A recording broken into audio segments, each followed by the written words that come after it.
Hey Ben, it's Sam from New York City. My question is, how do you think about the appropriate frequency of benchmark testing, specifically for strength movements? On one hand, accurate strength numbers are important for percentage work and max test qualifying events. On the other hand, frequent testing can be physically and mentally taxing. Thank you. Thanks, Sam. So, benchmark testing. To me, I kind of think of strength testing for benchmarks in sort of two different categories. I think, first of all, is absolute strength, which is basically your one rep maxes. I think then it could be sub maximal strength qualities. These are things like, battery, strength endurance, some of those qualities. I think examples that might fit this would be like the forearm front squat from quarterfinals, a heavy complex like 21.4. Like our power clean battery test would be a great example of that. We also do like a 90 seconds for max squat clean and jerks at 80% of your 1 rep max. Tests like that would fit really kind of squarely into this. So yeah, how I think about balancing this, I would say, first of all, if someone isn't super strong, I think that the sub maximal strength qualities don't need to be tested nearly as much. And I think, first of all, they just tend to be less useful and less accurate, frankly. So, for example, let's say we have an athlete.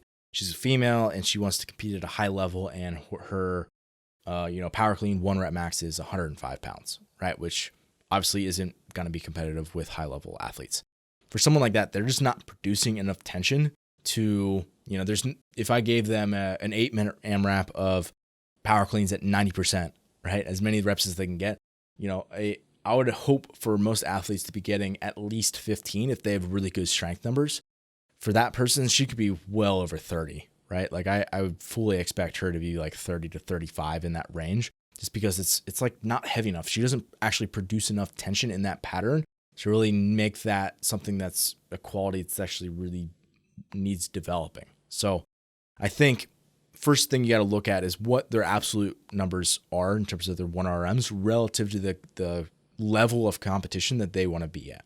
So if they're just truly not that strong, I'm much more going to focus on the 1RM development side of things. And 1RM development does not mean, doing lifting super heavy all the time, right? It means, it could mean developing the structure of that athlete, right? And getting them into their right body size, their distribution of body weight, their body composition, their body weight. So it's actually, they have the sort of the frame that they need, the structure to be able to then actually produce a lot of force down the road, right? So it could look like running a hypertrophy cycle now so that we can eventually taper that down in a linear progression to get higher 1RMs. So, I don't think that goes beyond just kind of good developmental practices for developing truly maximal strength.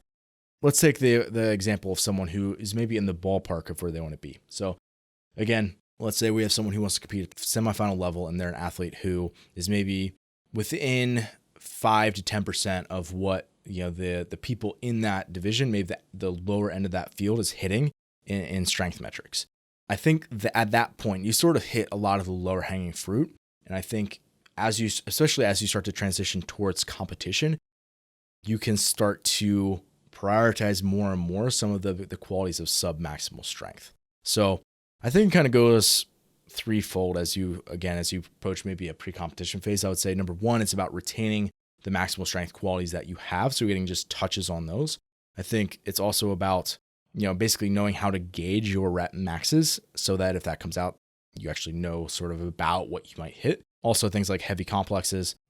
But then I would say it's also just about building those qualities of submaximal strength. So it's not just about knowing where you're at, it's also about building the qualities. So it's about touches of maximal strength, it's about building those qualities, and then also knowing where you're at in those qualities. So to expand upon that a little bit more, I would say in terms of retaining maximal strength, what that might look like.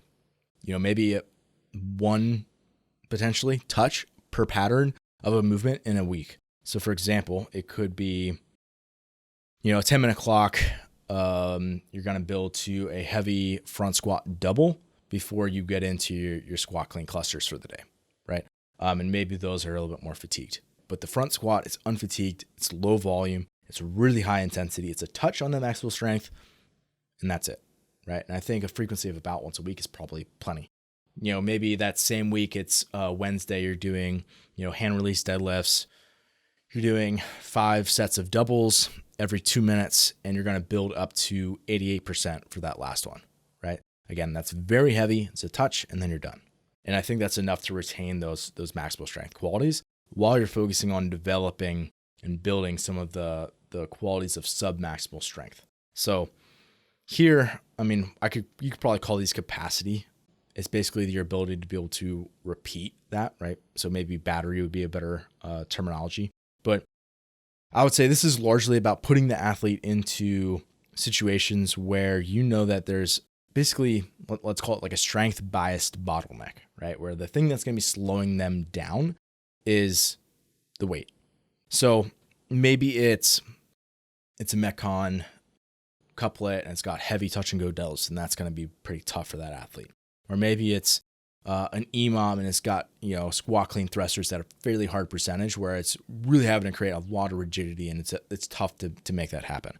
Or maybe it's a Metcon, and then afterwards you have a 5-7 minute window to build to a max complex in a particular lift, right? So it's basically simulating things that have already come out in the sport and just doing that in a way that's maybe slightly novel for the athlete. So that's sort of the two things that I like to think about balancing is, what has already come out in the sport. So it could be like, okay, we're testing the CrossFit total. We tested the other total. We tested the forearm front squat. We're going to look at, barbell ladders like 17-3, which is heavy squat snatches and chest to bars. It could be something similar to that, like 16-2 for squat cleans. Or again, it could be like a heavy complex like we saw in 21.4. So I think any of those types of examples are, sort of squarely into what we've seen programmed a lot. And now I think it's also about taking those and sort of making an educated guess as to what might come out in the future and giving that athlete some exposures of novel work, right? Because that's what they're going to get exposed to in competition. They're likely, unless it's a retest, it's something that they've never seen before. So it's important that they understand how to pace workouts and be able to gauge where they're at in strength work, even if they haven't done that before. So it's basically pacing by feel, but sort of taking that and gearing it towards strength work. So it's, okay, I have, this amount of time to build to a heavy, 3RM overhead squat after this workout. Okay, that felt like I might have 30 pounds in the tank.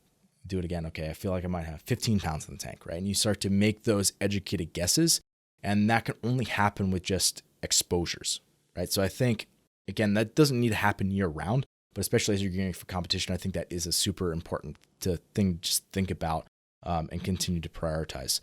So again, I think any example that you sort of think of that has already showed up in the sport, if you take it, twist it a little bit, remanipulate it, and give it to the athlete, as long as you're not doing that in a way that's too crazy frequent, it just kind of follows good program design, you're probably squarely where you need to be.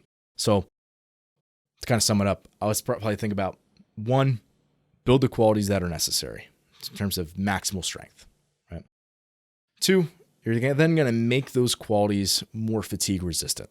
So qualities of submaximal strength. And then 3, you're going to teach the athlete how to gauge their strength and fitness on the fly through pacing by feel.